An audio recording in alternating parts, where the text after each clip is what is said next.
Hey there, and welcome back to Utility Sports. In today's video, we have a really fun one here. Looking at the overall fantasy drafts, we're going to be kind of going through a lot of different draft positions and looking at ideally the players that belong at certain spots and how your fantasy drafts will likely play out here. And I have Minnesota left-handers with me. They have a YouTube channel. Hey, Make sure you go ahead and give them a shout out, a follow, and I will put the link to their channel in the description below. So, right now, Brett, we have pick 7. So I'm going to go ahead, hit start draft, and we're going to see who goes and eventually gets to our pick. So we are pick 7. This is a really, really weird spot to be in the draft. You obviously have quite a few mix of wide receivers and running backs you're considering at this spot. So with what you see on the board, what do you like here? I mean, it's easy for me. If Dalvin Cook would have went, I mean, you've talked before. I'm really high on Joe Mixon. The guy's a workhorse, never fails. The guy, he doesn't get hurt. You know my opinion on CMC too. I mean, right here though, you got to go with Dalvin Cook. I mean, I know he's getting a little bit later in his career. Um, Kirk loves to hand off the ball, and with that Minnesota offensive line, I mean, not being the greatest that it is, he's a pass catcher, he's a runner, he's a dual threat. I like him there. I'm taking him. I honestly didn't think he'd fall to us. Seeing Cooper Kupp go third here, it's a little weird, but there's not very many running backs in this year's fantasy football that are going to be that great. So if you can find one guy to build around, I think that'll be just great. What do you think? Yeah, I definitely think when you're looking at a guy like Delvin Cook being here with his ability to catch passes out of the backfield, a ton of added value for an offense that should be even more improved this year. Kirk Cousins, Kevin O'Connell, you look at the whole mix of what this offense could really become. And I think, honestly, they're going to be moving the ball more. They're going to be getting more stops defensively. So that should lead to more offensive snaps. They're going to play with a little bit more pace as well this year. That's kind of what the vision is with this Minnesota Vikings offense. So with 20 seconds on the clock here, we're going to go ahead and select Delvin Cook, and we'll go Love it. ahead and see what falls to us on the way back in that second round.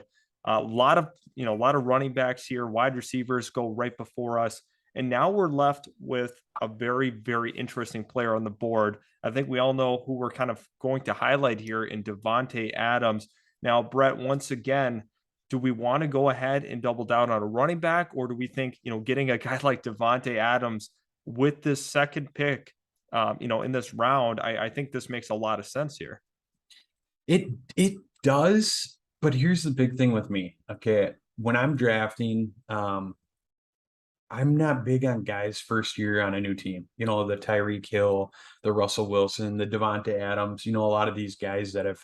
I mean, there was a lot of trades over the offseason here. A lot of new moving parts on different teams. So Derek Carr, Devonte Adams. Do you see something there? Yeah, I think it kind of goes back to their collegiate days. They both played at Fresno State, had really Oh great chemistry yes. there. So that's something where I feel you can kind of surpass that idea of, new places. Obviously, the most important thing is quarterback wide receiver chemistry. And they had, I believe it was 3 years there at Fresno State together. So overall, I like that pairing still. So I think that's logical. We got about Let's do 45 it. seconds on the clock. Any other guys you want to quickly highlight? I mean, CeeDee Lamb, you're high on him too. He's wide receiver one at Dallas. I mean, you got Gallup on the other side who was hurt last year. Um, he's going to get a ton of targets with Mari Cooper gone too. But Devonte Adams, I mean, you bringing up that collegiate relationship they had. I'm in on Devonte Adams. All right, awesome. So we're going to go ahead and select that. 18 seconds on the clock. We will go ahead and take Devonte Adams. A little bit of chemistry at the collegiate level, and now we're going to be working our way back to round 3. This is starting to become a very, very pivotal, pivot point in the draft. These picks matter more and more because a lot of times in the first 2 rounds, 3 rounds, a lot of times you can't go wrong. But now this is a huge pivot point. This is where you start to win and lose drafts. Is third pick, fourth pick, fifth pick. And now looking at Mm-hmm. what we have available, Aaron Jones, Kyle Pitts, Keenan Allen, Ezekiel Elliott, James Conner, Patrick Mahomes, kind of highlighting the top of the list. Anything that kind of jumps out to you initially. And is there anybody here that you're surprised is still available? God, not really. I mean, I'm not a big tight end guy taking a tight end quick in the draft. Keenan Allen, he's getting a little bit older. Mike Williams there. Aaron Jones, he's going to be splitting with Dylan. I mean, Zeke Elliott, James Conner. I mean, me and you talked a little bit about James Conner early on and what we kind of thought of him too. We got a good running back. We got a good starting wide receiver. It's just going to be kind of filling in, building around these guys here. Looking at what we got coming up on the draft here, these next guy is going to need a running back, so we're going to take a running back off. We got a wide receiver, and then it's got to come back to us. I don't know, man. I think I'm going. Can you click on wide receivers there? What do we got just for wide receivers a little bit deeper? Because we got T Higgins, no Terry McLaurin. I mean, I like Michael Pittman, but I think he'll fall to us at that pick. So I guess I'm going to running back, and you pick the best of what's there. Zeke, he's getting on the tail end of his career. We got 20 seconds left here, man. James Pressure's Conner, mounting on you, Zeke, Brad. yeah. I'm Zeke. Let's do it. Let's go Ezekiel Elliott. A lot of people are much lower on him this year. However, Same. I still think there's reasons for optimism in this Dallas Cowboy offense. We will select Ezekiel Elliott once again. Now Kyle Pitts goes off the boards. Patrick Mahomes goes off the board. So you look at two quarterbacks have just gone, and once again, we're kind of at this weird spot now where I'm not absolutely crazy about anybody that's still here available. I think there's Hmm. a lot of reason to be kind of excited about, Arizona's offense this year. I think they're going to be pretty explosive. We think about how touchdown dependent James Conner was last year. We talked off camera, 18 touchdowns for James Conner, and he's got to kind of regress to the mean of what he truly is at some point. Maybe once again he's able to maintain, but once again they do project 10 touchdowns. That doesn't really mean anything at the end of the day if we're being honest with ourselves. So would you like to go, maybe another running back, or are you thinking that we do need to hit that wide receiver or tight end spot? Wide receiver. I'm in at wide receiver here. I really like oh no, he went. Pittman, did he go? Yeah, Pittman's right here at Oh, there 41 we go. down Yeah, here. I'm taking Pittman here. I really like him. Devontae Johnson, Deontay Johnson, very good. McLaurin, who's throwing the ball in Redskins? Or I mean Terry Washington. Carson Wentz, man, Carson Wentz. It depends if you believe in him, but also you very well could see Taylor Heineke run again this year. Carson Wentz is Love it. notorious for getting injured, so that's kind of what you're looking there. Terry McLaurin could be an interesting option. Deontay Johnson, you have Mitch Trubisky at QB, and then I Michael don't Pittman, like a little Jalen more tried Waddle. and true. Yeah, Jalen Waddle too. He's going to see quite a few targets. So we're going to go with Pittman. That was kind of your initial gut there. Hopefully, it can Love get it. this pick off before we expire. Is that where you want to go? Yeah, yep. Okay, rock on. We will go ahead and select Michael Pittman. So two running backs, two wide receivers, and now we got to come back and decide: are we thinking about quarterback? Are we thinking about tight end? What do we like at this juncture? Because now you just had two tight ends go at that part, and now you kind of fall into that next tier of tight ends where you can wait. I think this is kind of the threshold of, all right, if you didn't get that top group there, maybe you have to reconsider and reevaluate where you're at. So what position do you think we should be targeting at this juncture? I like tight end. I'd hate to lose out on the next two guys here. I'm really high on Hawkinson there. After Absolutely. you get Schultz gone, Hawkinson gone, and Goddard gone, I mean, you're really getting down there on guys. So, here I wouldn't mind taking Hawkinson and thinking about maybe a QB coming back around here. Mhm. With Lamar still on there and um, the little guy from Arizona, Burrow, Murray, Kyler Jalen. Murray. Kyler Yep. Murray, sorry. Yeah, Jalen Hurts, he's great too. So I think there's a bunch of options for QB to skip on QB here, grab Mhm. that tight end position, lock up a decent guy here. Yeah, we can definitely secure one here. Dalton Schultz or TJ Hawkinson. Once again, we had talked off camera what we think they can be. Very, very similar output. I think TJ Hawkinson is the slightly better tight end overall talent wise.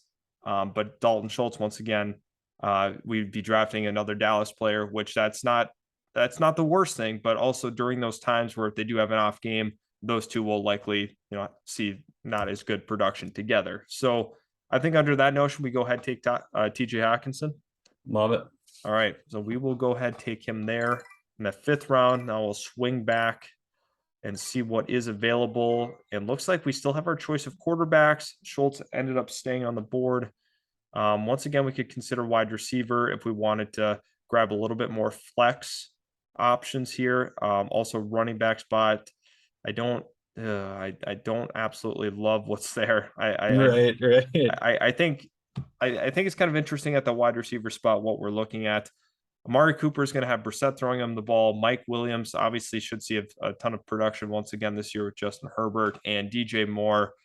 There's 3 possible quarterbacks that will be throwing him the ball. So I don't know if I love the situation there, but the talent's very, very obvious. I'm on QB here. I love Kyler Murray. I mean, we got two good wideouts, 2 good running backs. We got ourselves a Hawkinson, and I'm highly dependable, or I depend on myself to do that research to find these deep sleepers at the very end of the draft to kind of fill those voids for me. And that's kind of what's won me in my fantasy leagues. I mean, I got Jalen Waddle pretty late last year too, so I was pretty excited about that pick. Yeah, absolutely. I definitely think securing a guy that very likely could finish as a potential top 2 quarterback in fantasy is worth the flyer here, considering how many came off the board at this point. Kyler Murray with the rushing ability and obviously the ability to air it out. I think it makes a lot of sense here to go with Kyler Murray, secure that quarterback spot. A lot of times I stream my quarterbacks, but there's also a point in time where you have to decide, all right, the value's good enough to go ahead and take one. So well, kind of swinging back around here, once again, we have a quarterback, two running backs, 2 wideouts, and a tight end. So now, what are you thinking with this pick? I think there's a couple polarizing names that are very, very much prevalent at the top here. I'm seeing Michael Thomas on there again. Isn't that great? Yeah, it's great. Great. It's great to have him back. I like Adam Thielen here as a flex player.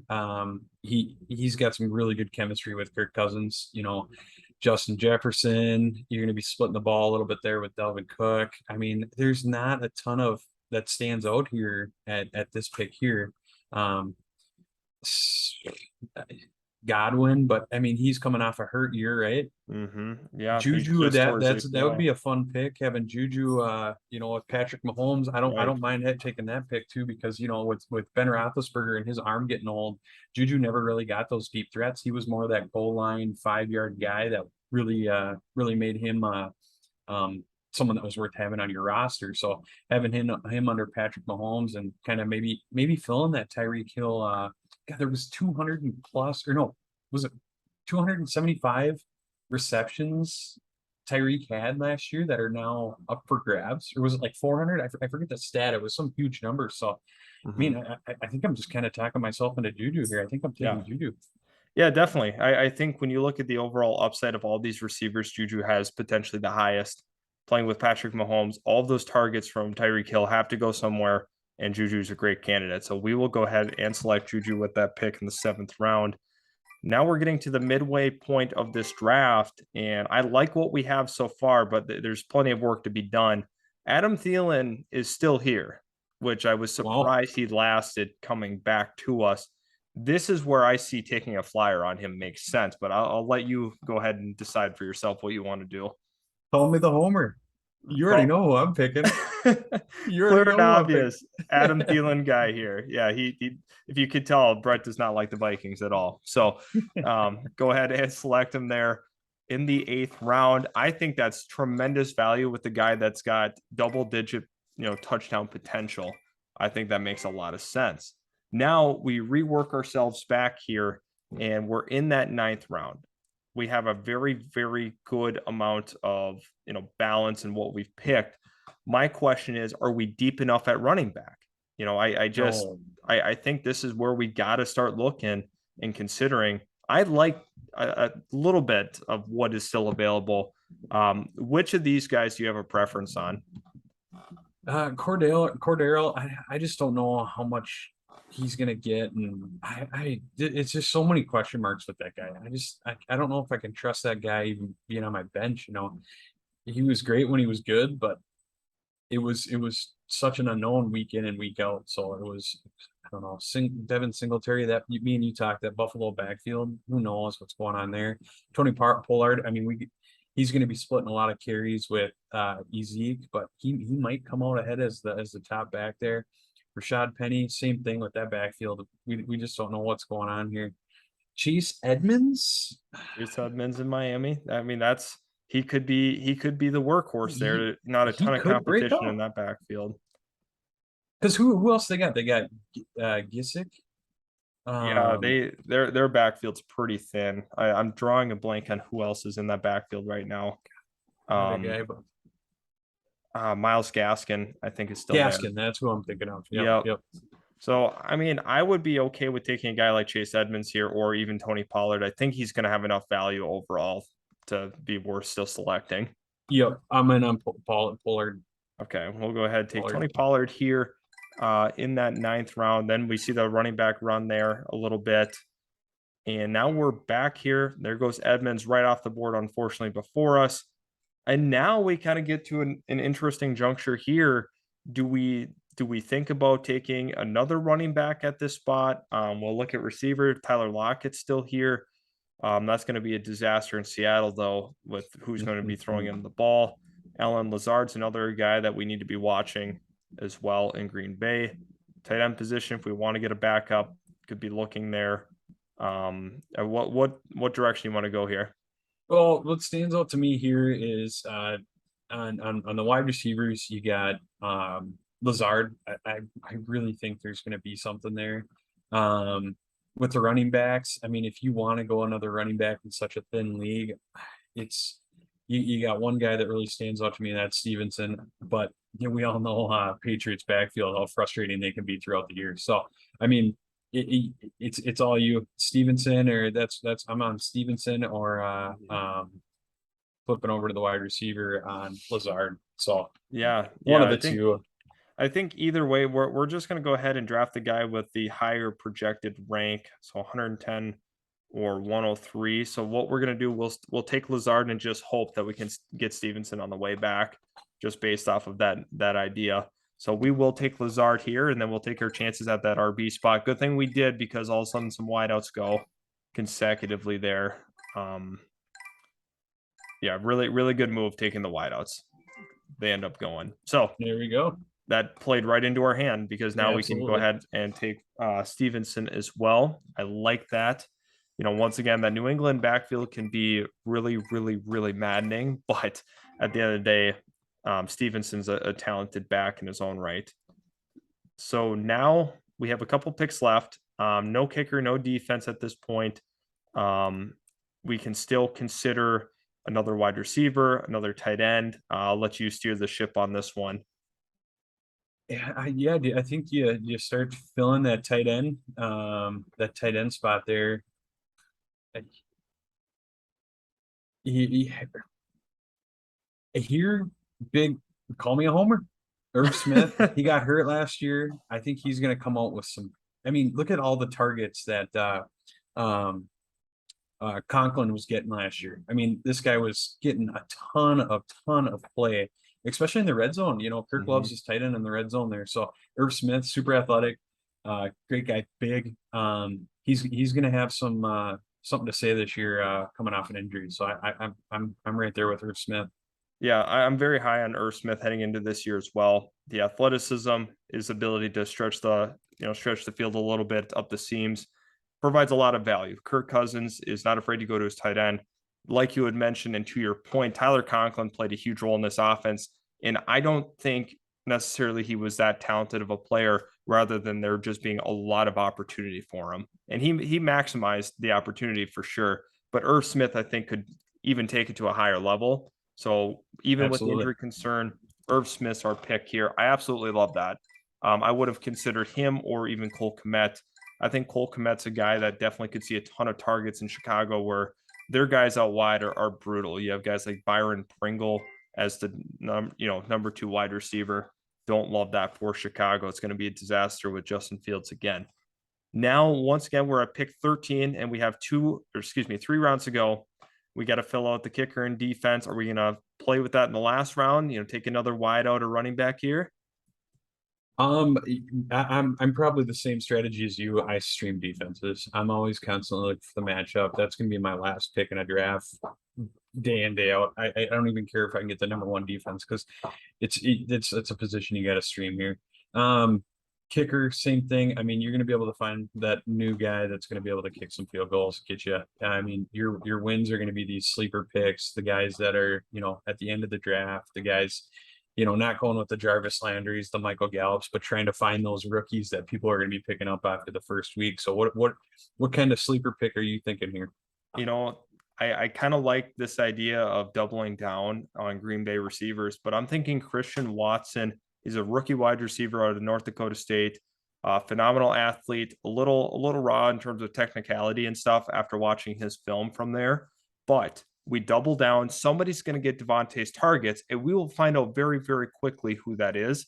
So if we double down, take both of them, and then we can cut the guy or bench the guy that's not seeing those targets. I think that's Love a it. great way to hedge your bets there. So Christian Watson is going to be my pick on that one. Then we'll come back. We'll take a look. Any preference on taking a defense or kicker first here? Who's who's yeah, this is where it'd be nice to have a schedule in front of you, right? But yeah, I Right, mean Bucker, I mean he's super accurate for KC. right. Um, And with they the move the ball change a in ton too. offense. So Yeah, let's do Bucker there. yeah. That one's pretty clear and obvious to me. We just missed the start of that kicker run, but I think honestly that's okay. Harrison Bucker is probably going to be the kicker number 3 this year, in my opinion. Now we look at defense. We have Dallas, Green Bay, Denver, New England. I'm perplexed on why New England's rated so low, considering how Always good they got good were defense. last year. They And were the this is where number it's one nice to defense. have a schedule in front of you because then you can pick out, who's playing the Seattle week one, or Right, exactly. and Exactly. I that's mean, just that's kind of how how I I would play pick. defenses. Right. Yeah. Honestly, I think if you're operating under the idea you try to keep them the whole season, I think New England's probably the best of this Absolutely. group. Or I mean, Dallas got a little more explosive. They just signed Anthony Barr as well. He's going to bring a little edge to that defense. But I mean, either way, I'll let you pick the defense here. Go with the gut. New England. Go on New England to conclude the draft here, and that is all 15 rounds. And now let's recap real quick, just so we have an idea of how we did. Delvin Cook in the first round. I'd love that. I think that opportunity is going to be there. Devontae Adams in the second, Ezekiel Elliott, Michael Pittman, TJ Hawkinson, Kyler Murray, Juju, Thielen, Pollard, Lazard, Stevenson, Smith, Watson, Bucker, Patriots. Now, let me prompt you with this right at the end here. What was your favorite value pick overall? Which one did you feel that I'm pretty excited we got this guy at this round or this spot? Oh, I like the Devontae Adams pick. I mean, I totally didn't I didn't make the connection for the collegiate career because now I'm actually kind of excited to see what's going to happen there. Also, I'm excited about what's going to happen in Green Bay. Aaron Rodgers loves throwing the ball. He can throw a ball Right. really Yeah, well. for So sure. having Lazard and that rookie there, it's going to be interesting to see how that all pans out there too. So I'm pretty excited about that. And that Watson pick, that could, like I said, that could have just made our team there, depending on how well he does there. Lazard doesn't have a bunch of athletic ability, but the guy, I mean, he's big. Big, He's big not the body. guy that's gonna jump super high or make them extra moves or run them extra, run the route like an Adam Thielen, you know what I mean? But Mhm. he's gonna get out there. He's a big guy. He's gonna catch that ball, reliable. But you have someone like Watson. It's gonna be interesting. I'm excited.